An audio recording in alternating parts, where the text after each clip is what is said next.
Bienvenue, je me présente Laetitia, je m'exerce au tarot psychologique et je fais également, grâce à une convention que j'ai avec mes guides, des lectures de textes. C'est avec beaucoup de plaisir qu'aujourd'hui je partage avec vous les lettres du Christ, un extrait de la lettre 6. Voici la vérité sur l'acte de rompre le pain et de boire le vin en mémoire de moi, sur ma vie et mes enseignements. Comme vous le savez, vous qui lisez cette lettre, tout ce que le Père m'a donné à connaître durant ma dernière nuit sur terre s'est accompli. Parce que j'ai parlé du Père, du Fils et de l'Esprit Saint, l'Église a décidé, au concile de Nicée, que je me référais à 3 personnes en une. Par conséquent, les gens prient le Père pour demander des avantages, implorent l'Esprit Saint de les instruire spirituellement, et prient le Fils de les sauver de leurs péchés. Commencez-vous à voir combien ces croyances sont terrestres et humainement conçues? Voyez-vous aussi combien elles sont émotionnelles? Grâce à l'émotivité et à la promesse d'un voyage au ciel gratuit sur les traces du Sauveur, les croyances ont formé une structure religieuse humainement conçue pour enchasser l'empire de l'Église dans des empires terrestres, Rome, l'Autriche, l'Espagne. Elles ont servi de prétexte à des tortures innombrables, à la mise à mort de dissidents, exécutés ou brûlés vifs. Elles ont suscité des guerres entre les nations. Mais la perception spirituelle et la créativité issues de certaines de ces croyances ont aussi apporté une belle contribution à la vie ces 2 derniers millénaires. Ces croyances ont provoqué la construction des cathédrales, églises, monastères, couvents. Elles ont donné aux gens un objectif stable, leur ont permis d'exprimer leurs dons artistiques, ont fourni du travail aux moins doués. Elles ont aussi permis à des millions de consciences d'accéder au royaume supérieur de l'amour et des pensées lumineuses. Elles ont même joué le rôle d'impulsion, favorisant l'accès au mysticisme et à l'illumination des âmes spirituelles qui réussissaient à voir la réalité alors cachée sous les croyances. Au cours des siècles, les croyances ont aussi créé les conditions favorables permettant l'essor de la hiérarchie religieuse, de son faste et de ses immenses richesses. Il s'agit d'une édification humaine issue des impulsions de l'ego. D'un point de vue spirituel, elle est entièrement fausse. La vérité sur le péché. Comprenez aussi qu'au cours des siècles, les hommes sentirent que certaines conduites humaines nuisaient au bien-être d'autrui. Ils voyaient les meurtres, les vols, de femmes, de biens personnels, qui causaient tant de douleur, de chagrin dans la communauté et rendaient la vie difficile, parfois intolérable. Ils en déduisirent que ces conduites devaient être contraires à la volonté de Dieu. Ils nommèrent péché de telles conduites, qui furent représentées par le mal. Puis leurs prophètes pensèrent que des conduites aussi anormales devaient venir d'une force malveillante, opposée à Dieu. Ils l'appelèrent Satan. Ils se menacèrent et se punirent mutuellement, selon la croyance que les péchés étaient mauvais. Leur Dieu punirait lui aussi les hommes pour leur agression mutuelle. Cela se pratique aujourd'hui encore dans les églises. Les ministres religieux tentent de contrôler les gens par la peur. Le concept de péché contre Jéhovah, créateur éternel et infiniment puissant, voilà une méthode habile et puissante pour contrôler les gens. Les croyances de l'Église sont un simulacre de tout ce que j'ai essayé d'enseigner aux gens en Palestine. Moïse introduisit d'abord les croyances en le péché et la punition avec les 10 commandements. Moïse dit qu'il les avait reçus de Dieu. Si les Israélites les violaient, ils devaient subir la punition correspondante. Parfois, cela signifiait la mort par lapidation. On enseigna aux Israélites qu'en violant les lois, ils péchaient contre leur Dieu. La vérité exacte est que Moïse alla dans la montagne pour prier et demander un moyen de contrôler les Hébreux indisciplinés. En réponse à sa prière, il reçut par inspiration les 10 commandements. Ces préceptes étaient censés l'aider dans sa tâche de guide et protecteur des Israélites durant leur traversée du désert, afin de minimiser les dérives possibles. Les extrémistes religieux croient de bon cœur en un Dieu connu pour avoir ordonné à Moïse de commettre agressions et massacres pour conquérir la terre promise. Ils acceptèrent ce Dieu-là avec joie. Une terre belle et fertile fut sauvagement arrachée à des gens qui travaillaient dur et furent massacrés par milliers. Cela fut considéré comme un acte juste, Dieu ayant promis une belle terre sur laquelle les Hébreux pourraient s'établir. Aujourd'hui encore, Dieu ayant parlé à Moïse, les extrémistes religieux croient que Dieu a ordonné le carnage qui s'ensuivit. Votre Bible contient nombre de descriptions horribles du même genre. Tant de guerres, de carnages considérés comme permis, justes, légitimes, parce que Dieu a ordonné d'entrer en guerre contre les païens. Reconnaissez-vous, dans l'histoire des Juifs, la manifestation effrénée de l'ego qui utilise Dieu lui-même pour être exempté de blâme? Au moment où l'occasion d'accroître leur possession se présenta, il fut soudain permis et équitable d'ignorer les 10 commandements et d'exterminer en masse. Ils croyaient ne commettre aucun péché, le massacre ayant été ordonné par Dieu. Quel Dieu! Devinez-vous maintenant pourquoi je devais naître en Palestine? Vivre parmi les Juifs, c'était tenter de les aider à voir combien leurs croyances et pratiques traditionnelles étaient contraires à la nature même de la conscience divine qui leur avait, en vérité, donné l'existence. Depuis lors, au cours des siècles, les hommes ont entretenu une relation conflictuelle avec le péché. Nombre de gens sincères s'affligèrent de leur conduite qui offensèrent Dieu et prièrent pour obtenir son pardon. Autrefois, on sacrifiait de nombreux animaux dans le temple de Jérusalem pour apaiser Dieu. Les gens espéraient ainsi échapper aux conséquences de leurs péchés. Depuis ce temps, d'innombrables ouvrages furent écrits sur le sujet. Ils déclament leur chagrin, leur horreur, face à l'état déplorable de l'âme des hommes. Ils veulent modifier les conduites. Ils vantent les flagellations, les fouets torturant la chair qui doit payer pour les méfaits de la pensée, des mots, des actes. Et les chrétiens de l'Europe entière ont applaudi à nombre de ces livres qu'ils conservent dans les archives d'institutions religieuses. Leur auteur rattache les hommes à mon personnage séculaire de Jésus, prêchant le salut de l'homme par la punition de ses péchés en souvenir de ma mort sur la croix. Comme je l'ai expliqué ailleurs, ces croyances sont impossibles au plan physique et contraires aux faits de la création. Aucune déité supérieure ne réclame un paiement pour les péchés commis. C'est là un concept entièrement humain et païen.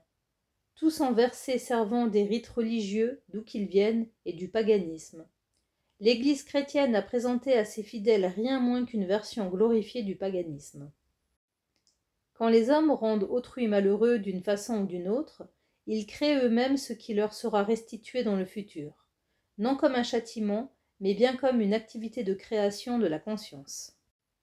Il est donc grand temps de combattre ces croyances en le péché, le salut par ma mort sur la croix, et de leur substituer la compréhension spirituelle offerte dans ces lettres.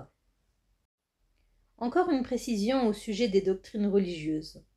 Au cours des siècles, certains chercheurs spirituels, dont la conscience était suffisamment purifiée et qui appartenaient à l'Église chrétienne, perçurent fortement la puissance appelée Dieu. Ils reconnurent que la source de l'être n'était pas ce qu'enseigne l'Église. Mais rares sont les êtres spirituellement assez évolués pour franchir les paramètres des croyances religieuses et sentir le plein afflux de la puissance. La plupart des hommes ne peuvent concevoir la vérité qu'au moyen d'une terminologie terrestre.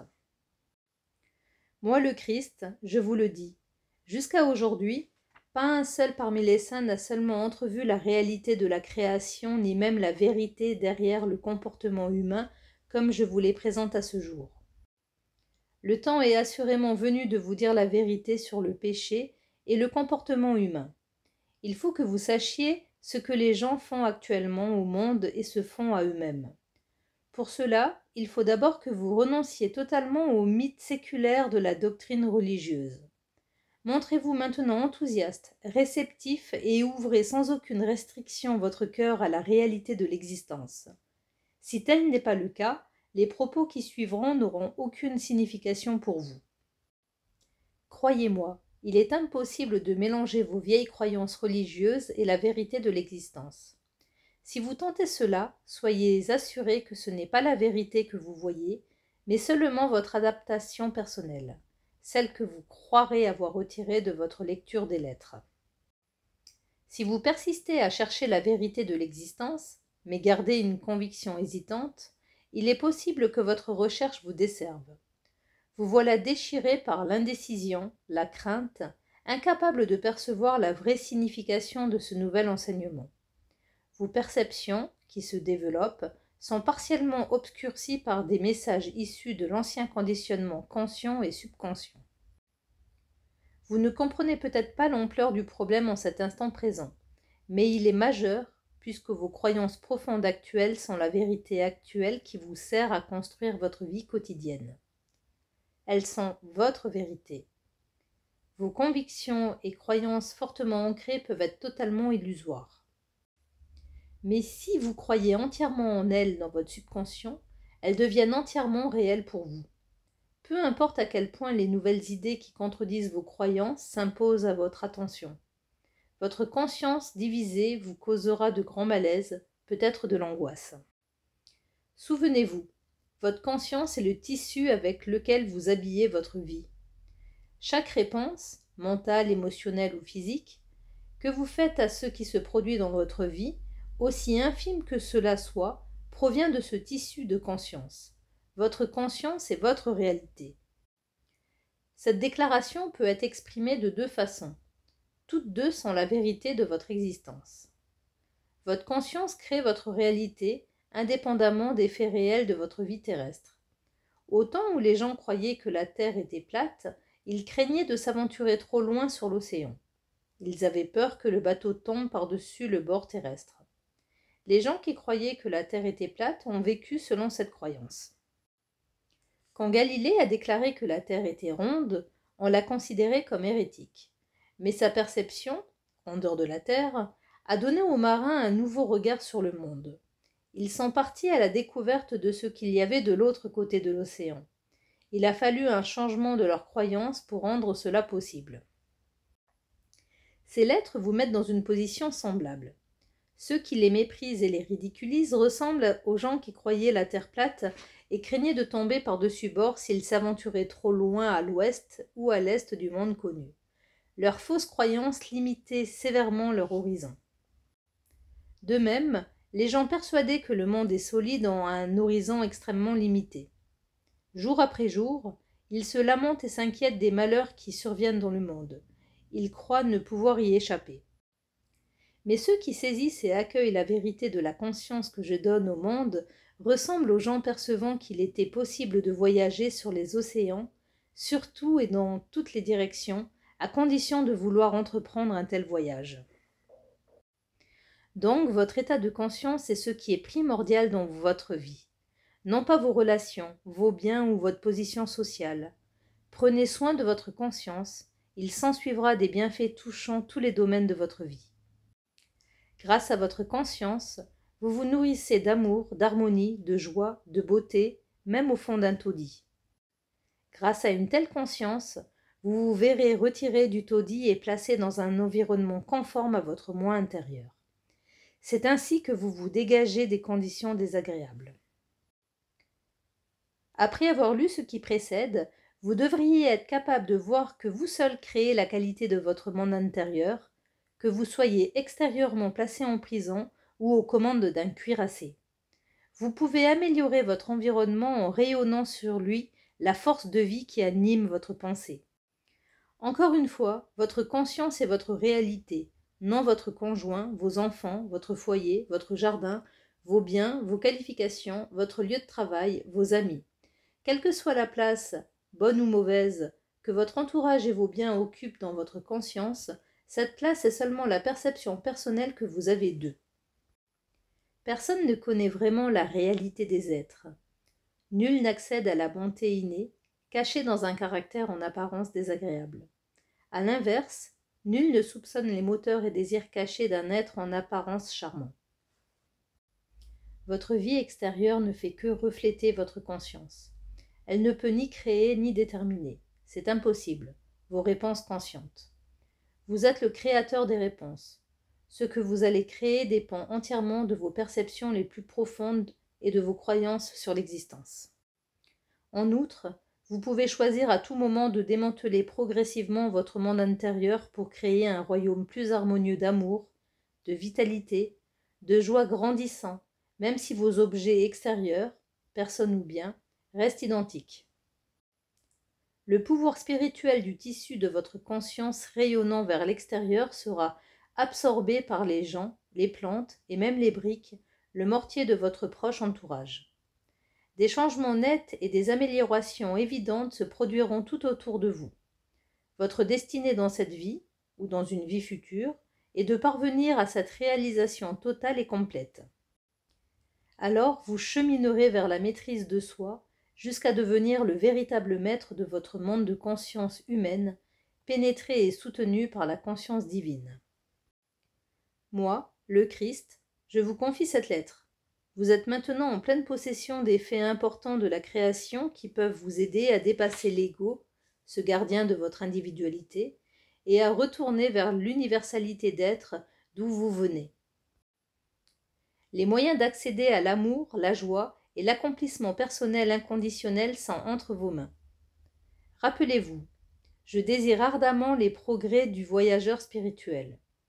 Au cours de votre avancée sur le chemin que j'ai tracé pour vous, vous vivrez des moments vous confirmant la réalité de ma présence auprès de vous dans ce voyage. Vous en serez conscient. Mettez en eux votre foi. À tout moment, je vous soutiens dans l'amour divin car je suis l'amour divin en action. Croyez-le et trouvez le repos dans ma conscience, elle vous enveloppe. Merci pour ce message, merci de m'avoir écouté et à bientôt.